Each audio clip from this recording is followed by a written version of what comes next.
All right, and we're back.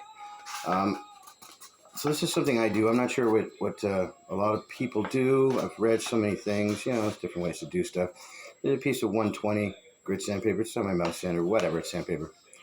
I want this to be this way. I want a little bit of a hump just in the center. Just the smallest hump. Not really a hump, just a little bit extra.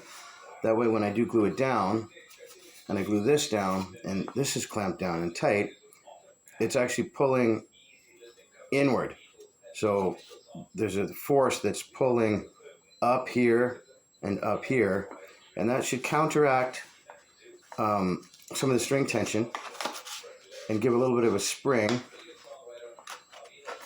And the way I'm going to accomplish that, I've already done a bunch of this morning, just back and forth, just to get the contour right. I don't like my bass bar, I don't want it to sit straight. I don't like that. I want it on a little tiny bit of an angle. It's a bass bar. It should be pretty warped. Like bass players. Just kidding, guys and girls.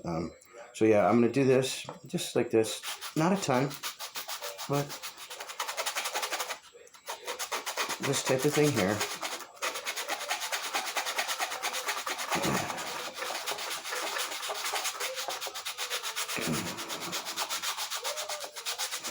And then I'm going to move down to this end. And I'm going to do the same thing here.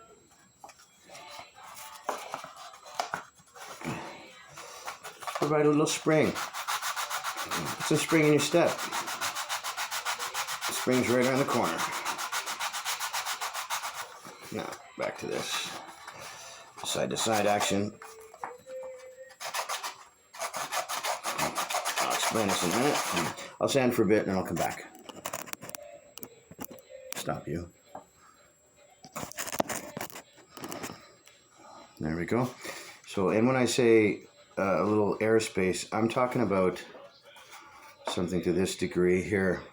You can take just a simple, like a paper receipt, and I'd like it to kind of get under there when I'm pressing, but not get under the middle. So, because right now it's pretty uniform. It looks like, yeah, this has got to come a little bit out, and I'll leave a little bit at the very end here without that, just for the glue to really do its thing.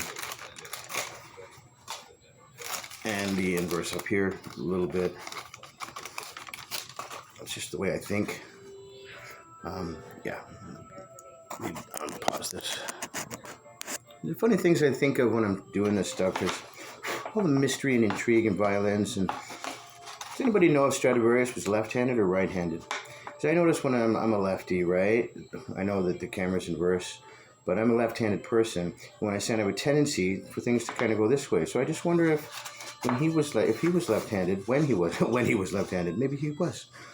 If he had a tendency for things to kind of veer this way, which would then let the bass act a little differently and behave if every little sanding job he did by hand had the slightest inclination towards the bass side.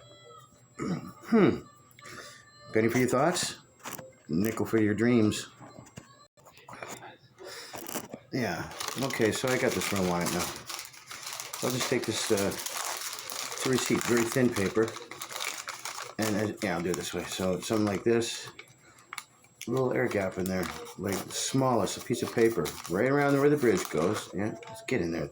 Yeah, okay. So I can get it in there. Stay straight, there you go. It's hard to demonstrate this. Oh, I hung up in here, no paper space there, no paper space. No real paper space. And then up in here, a little tiny paper space. A paper space. That's what I'm talking about. In case you didn't hear me, a paper space. Something like that.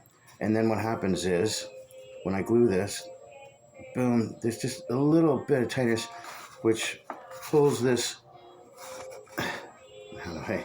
pulls it down, pulls this down, and they're both different.